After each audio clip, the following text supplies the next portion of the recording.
గురూజీ 72 గంటల్లోనే ఫోన్ లోని అద్భుతమైన జ్యోతిష్య పరిష్కారం చూపిస్తారు. నమ్మండి, నమ్మకపోండి, ఇది నిజం. శ్మశాన కాళి రుద్ర చౌడీదేవి ఆరాధకులు నంబర్ 1 వశీకరణ స్పెషలిస్ట్.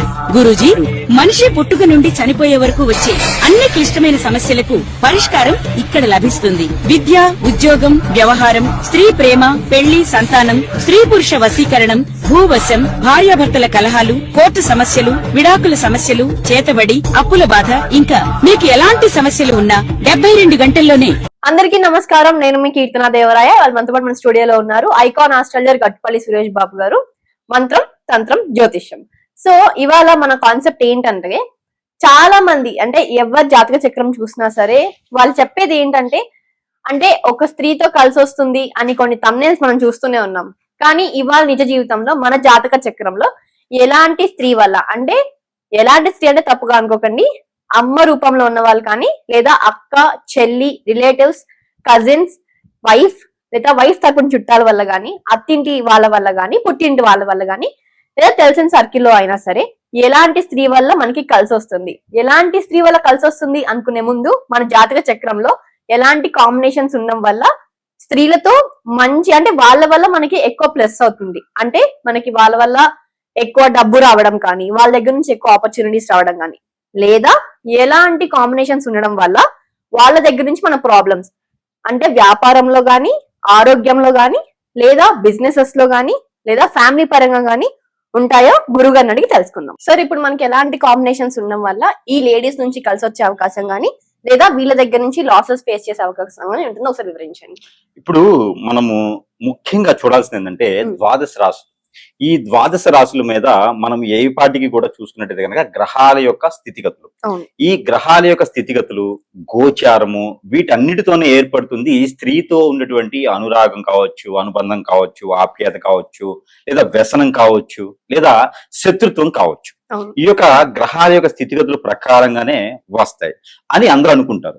కానీ ఈ గ్రహాల యొక్క స్థితిగతులు ఒకటే కాదు, ఇక్కడ గోచారంలో ఉన్నటువంటి దాని ప్రకారంగా దశ అంతర్దశలు కూడా ఒకటి చూసుకోవాలి. ఇక స్త్రీతో అనురాగం గాని, శత్రుత్వం కాని అంటే పూర్వ జన్మం అంటారు. అంటే పోయినటువంటి జన్మల్లో ఉన్నటువంటి చేసినటువంటి కర్మలు, పాపాలు, క్రియలు, వీటన్నిటి ద్వారా కూడా ఏర్పడుతుంది. మరొకటి ఉంది, మన పెద్దవారు, మనం జన్మించిన తర్వాత మన జన్మకు ముందు ఉన్నటువంటి పెద్దవారు ఉంటారు, వాళ్ళకి కుర పురుషుడు, యుగ పురుషుడు అంటారు.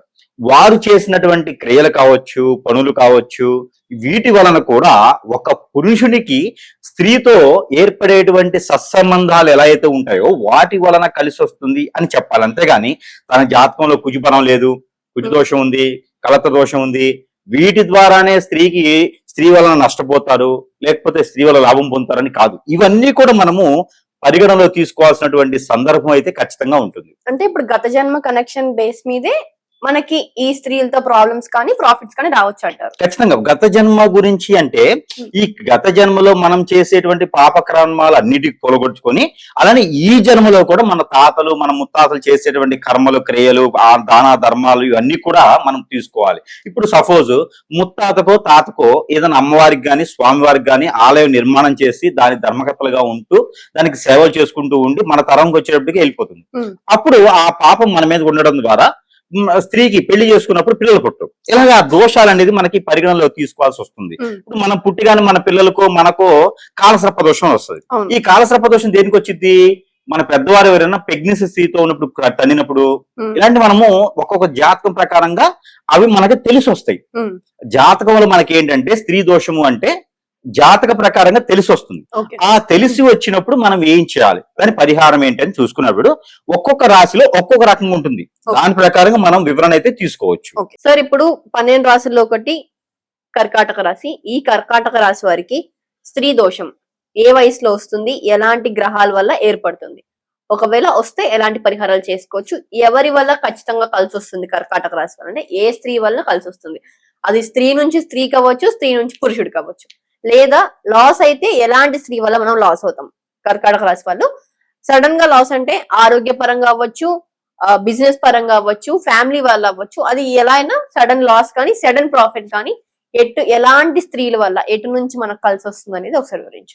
ఖచ్చితంగా కర్కాటక రాశి ద్వాదశ రాశులోటి కర్కాటక రాశి. ఈ కర్కాటక రాశి వారికి స్త్రీ వారిలో వారికి ఎట్లా ఉండిద్దంటే బతకన్నప్పుడు వీళ్ళంతా కర్కాటక రాశి వారికి ఉండేటువంటి మూర్ఖత్వం, మొండితత్వం, అమాయకత్వము, ఆలోచన విధానం వీరందరికీ కూడా ఏకనాడిగా ఉంటారన్నమాట. వీరికి వీరే ఆలోచించారు తప్పితే ఎదుటి వాళ్ళ మాట వినరు, ఎవరు చెప్పినా వినరు. వీరేందంటే వీరి కళ్ళలో వీళ్ళే పొడుచుకుంటూ ఉంటారు అప్పుడప్పుడు. ఇక ఎవరు వీళ్ళకి పొడిచే అవకాశం ఇయ్యరు. కాబట్టి వీరే కట్టప్పలు, వీరి దగ్గరే కత్తి ఉంటది. వీరి దగ్గర ఎవరిని నరకలేకపోతే వీరు నరుకుంటూ ఉంటారు, కట్లు కొట్టుకుంటూ కూర్చుంటారు అన్నమాట. కాబట్టి ఈ కర్కాటక రాశి వారికి వేరే ఒకరు వచ్చి దిష్టి పెట్టడమా, వేరే ఒకరి వల్ల లోపమా ఉండదు. వీరిలో వీరికే పడదు. పొద్దున్న కొత్త షర్ట్ వేసుకుంటాడు, ఇలా చూసుకొని బా ఎందుకు వేసుకున్నాను ఇవాళ అంటే వీళ్ళే కుళ్ళు వీక్ష పడుతూ ఉంటారు. కాబట్టి ఇక్కడ వీరికి ఏంటంటే వారికి ఉన్నటువంటి అంటే వారు అనుకోవచ్చాము గురువు గారు ఎందుకు ఇలా చెప్తున్నారని, ఉన్నది చెప్పాలి కాబట్టి చెప్తారు. కాబట్టి ఎదుటి వాళ్ళని చూసినప్పుడు కాదండి, వీరి మీద వీరికే ఈక్ష ఉంటది, వీరి మీద వీరికే కుళ్ళు ఉంటది, వీరి మీద వీరికే ఆవేశం, ఆకృతం అన్ని ఉంటాయి. అంటే అబ్బా ఎంత బాగున్నానండి నేను అనగానే వారి దిష్టి వారికే తగ్గుతుంది. అయ్యో, నాకన్నా అందగాడెవరు, నాకన్నా సుందరుడెవరు అని చెప్పేసి అని లక్ష్మణ కుమారుడు ఉంటాడు. మీరు మాయాబజార్ చూస్తే తెలుస్తుంది. లక్ష్మణ కుమారుడు పాడుతుంటాడు అనమాట. అంటే శశిరేఖని ఈమని అడుగుతూ ఉంటాడు. ఆ శశిరేఖ ఈమని అద్దం దగ్గర నిలబడేసి నాకన్నా అందగాడెవడు, నాకన్నా సుందరుడు ఎవరు, నాకు తప్పితే ఎవరికి ఇస్తారని చెప్పేసి అని పక్కన ఈ మంత్ర వీరికి ఇంకా పొగిడే వాళ్ళు కొంతమంది ఉంటారనమాట. వీళ్ళు పొగుడుతుంటారు పద్యాల ద్వారా. నువ్వు రారాజువి, మొగటం లేని మహారాజువి, మొగటం లేని శిఖరం లేని మహారాజువి అని చెప్పి పొగుడుతూ ఉంటారు. అయ్యి బూతులు పొగడతని వాడు అనుకుంటాడు. కానీ కర్కాటక రాశి వాళ్ళకి ఏంటంటే అమాయకత్వంతో కూడినటువంటి వ్యక్తిత్వం. వారేందంటే ఇదే కరెక్ట్ కావాలని చెప్పి మొండి వైఖరి. కాబట్టి వారికి వారే శత్రువులు, ఎదుటి వారు ఎవరు పెట్టే అవసరం లేదు. ముఖ్యంగా కర్కాటక రాశి వారికి కొంతమంది స్త్రీలతో ఇబ్బంది ఉంది, కానీ పూర్తిగా ఇబ్బంది అయితే మాత్రం వీళ్ళు కొనుక్కొచ్చుకోవడమే. అంటే వారేదో అంటారని చెప్పి మనం ముందుగానే అంటాం, వారేదో చేస్తారని మనం ముందుగానే చేయటం, వాళ్ళకి లేని ఆలోచన మనం కల్పిస్తూ ఉంటాం. కాబట్టి అంటే సపోజ్ ఎవరైనా వస్తారనుకోండి, కదండి నా షర్ట్ ఇవాళ బాగుంది కదా అంటే ఎవడు అడిగాడు, అడగరు కదా, పోయి కదిలించుకుంటుంటారు అన్నమాట. కాబట్టి మేము ఇల్లు కట్టేశానండి, ఇల్లు కట్టేశాను, ₹1,00,00,000 దాకా అయింది ఇల్లు అంటే ఎవడు అడగరాడా, వీళ్ళే చెప్తుంటూ ఉంటారు. కాబట్టి శత్రువులు ఎవరయ్యా అంటే వీరి ఆలోచన విధానం, వీరి మంచితనం. కాబట్టి ఈ కర్కాటక రాశి వాళ్ళకు ఉన్నటువంటి అమాయకత్వం కావచ్చు, ఎదుటి వాళ్ళని నమ్మేటువంటి తత్వం కావచ్చు, ఇదే వీరికి స్త్రీ దోషం. ఎవరి నోట్లు అయితే పడకూడదో వారి నోట్లు చెప్తారు. వీరికి ముఖ్యంగా స్త్రీ దోషం ఏంటంటే మేనత్తలు, మేనమామల నుంచి వచ్చేటువంటి మేనత్తలు. మేనత్తల తరపు నుంచి ఎవరు అనుకుంటారు కర్కాటక రాశి మా అత్తలు ఉన్నారండి, బ్రహ్మాండంగా నోట్లు అన్నం పెడతారండి, నాకేం దోషం ఉందన్నట్టు కాదు, ఎవరో ఒకరే ఉంటారు. కానీ మనకి కర్కాటక రాశి వారికి మేనత్తల నుంచి, మేనత్తల తరపు నుంచి గాని, తండ్రి తరపు ఉండేటువంటి సిస్టర్స్ అంటే మేనత్తలే. కాబట్టి అలాంటి వారి దగ్గర నుంచి వీరికి కొంచెం దోషాలు అయితే వస్తాయి. ఇక వీరికి కలిసి వచ్చే స్త్రీలు అంటే ఇది అందరిలో జరుగుతుందా అని కాదు, ఇక్కడ మనం గోచార ప్రకారంగా కూడా చూసుకోవాలి. గోచార ప్రకారంగా 4, 6, 9 ఈ 3 స్థానాల్లో ఏ గ్రహం ఉందో చూసుకోవాలి. ఈ గ్రహాల్లో కేతువు కానీ గురువు కానీ ఉండి ఈ కర్కాటక రాశి కాబట్టి వీరికి శని భగవానికి అశుభ దృష్టి చూస్తూ ఉంటే ఖచ్చితంగా వీరికి పాస్ట్ జన్మ, పోయిన జన్మలో ఏదో చేసినటువంటి కర్మని ఈ రోజు స్త్రీ దోషంగా వీరిని బాధిస్తూ ఉంటది. రెండోది ఇక్కడ నడిచేటువంటి దశాంత దశలు. ఇకపోతే మూడోది ఉంటుంది పూర్వీకులు తెలియాలంటే మనం 8వ స్థానం చూసుకోవాలి.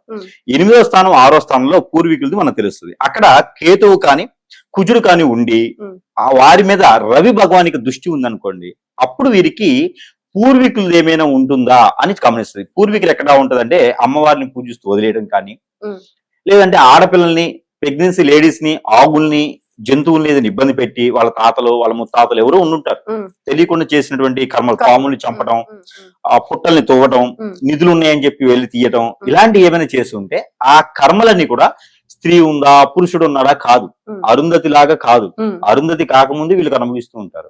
దీనివల్ల వాళ్ళకి ఎదగడం, ముందుకు వెళ్ళలేకపోవటం, ఏ పని చేసినా కూడా అరుదృఢంగా ఉండటం, అష్టదిబ్బందన అవటం, పెళ్లిళ్ళు అవ్వవు, ఎంత వయసు వచ్చినా ఎంతో పని చేస్తారు, కష్టపడతారు, రిక్ష దొరికినంత పని చేస్తారు, కానీ ముందుకు వెళ్ళలేరు.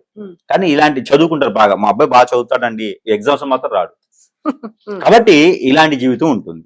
ఇక ఇంట్లో పూర్వీకులు ఎవరైనా సరే ఫైర్ యాక్సిడెంట్ లో కానీ, రోడ్ యాక్సిడెంట్ లో కానీ, అపముచ్చు ఏర్పడడం ద్వారా కూడా ఉమ్, ఆ స్త్రీ దోషాలు అనేది వీరికి లభ్యపడతా ఉంటాయి. నేను మా తాతగారు అంతా కూడా మేమంతా కూడా అచ్చులు వారమండి, మేము ఆలయాల్లోనే ధర్మకర్తలుగా చేస్తూ ఉంటాము. మరి మాకు అలాంటి రావండి అంటే ఖచ్చితంగా వస్తాయి. రావు అనేది ఏమి ఉండదు. ఓకే. ఎవరికైనా వచ్చి ఎవరికైనా సరే స్త్రీ దోషాలు అనేది ఖచ్చితంగా వస్తాయి. ఎవరైనా మనిషి నేను మా తాతగారు కానీ నేను కానీ గత 10 తరాలుగా ఎవరు బయటికి వెళ్ళమండి. మరి ఎక్కడికి వెళ్ళి వస్తాయి అంటే స్త్రీ దోషం అనేది మనం ఎక్కడికి వెళ్ళకపోయినా మన గోచారం అనేది ఒకటి ఉంటుంది, మన పాస్ట్ లైఫ్ అనేది ఒకటి ఉంటుంది.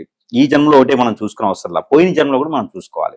ఇవన్నీ కూడా ఉన్నాయి. మరి ఏదో విధంగా స్త్రీ దోషం ఉంది, కలిసి రావట్లేదు. దీనికి అన్నిటికన్నా ముందు అసలు కర్కాటక రాశిలో కలిసి వచ్చే స్త్రీ ఎవరు?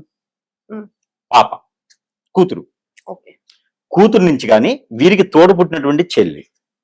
ఎప్పుడైతే తండ్రి గారి తరపున వచ్చినటువంటి దోషము తోడు పుట్టినటువంటి వాళ్ళతో పోతుంది.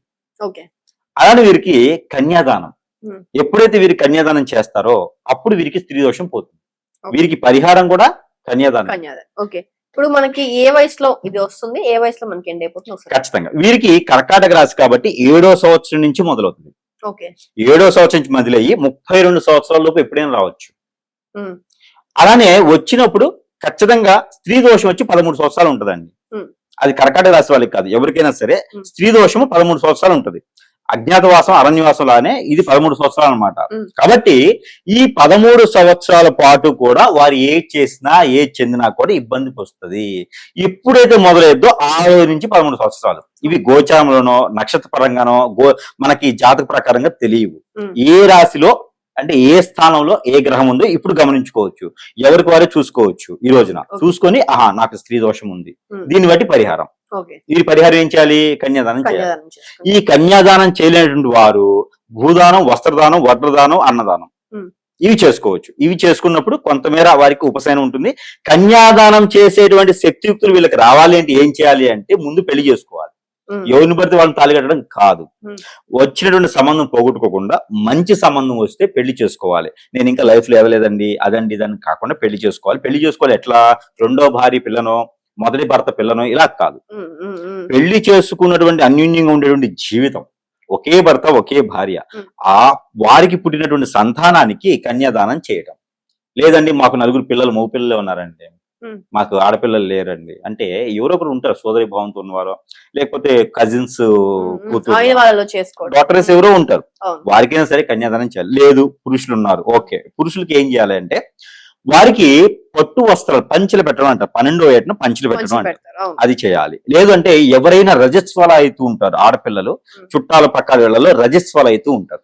ఆ రజస్వాల అయినప్పుడు వారికి పట్టు వస్త్రాలు సమర్పించడం, గంధం డబ్బా వారికి సమర్పించడం, ఇది గనక వారు ఏమైనా చేయగలగాలి. మూడోది, ఎవరైనా పెళ్లిళ్ళు అవుతుంటే వీరు బొటువు కంకణం కానీ మెట్టెలు కానీ ఇవ్వటం, అంటే వారికి గిఫ్ట్ రూపంగా మెట్టెలు ఇవ్వటం, ఇలాంటి చేసుకుంటూ ఆవు దూడని దానం ఇవ్వటం. ఆవు దూడ అంటే ఈ రోజుల్లో 1,00,000 రూపాయలు అవుతుందండి. అంటే ఆవు దూడ అంటే మంత్రాల ద్వారా చిన్న బొమ్మలు తీసుకొచ్చి ఇస్తారు, అంతేగాని 1,00,000 రూపాయలు కొనేసి ఇచ్చే అవసరం లేదు. కాబట్టి ఆవు దూడ దానం చేయడం ఇలాంటివి చేస్తే కర్కాటక రాశి వారికి అద్భుతంగా ఈ 13 సంవత్సరాల పాటు కూడా కలిసి వస్తుంది. చూసారు కదా, కర్కాటక రాశి వారు ఈ స్త్రీ దోషం నుంచి విముక్తి కలగాలంటే ఈ పరిహారాలు చేసుకుంటారని అనుకుంటూ ఖచ్చితంగా మీ జీవితాన్ని మంచి దారిలో పెట్టాలని ఆశిస్తూ మన రాష్ట్ర కలుద్దాం. అంతవరకు సెలవు.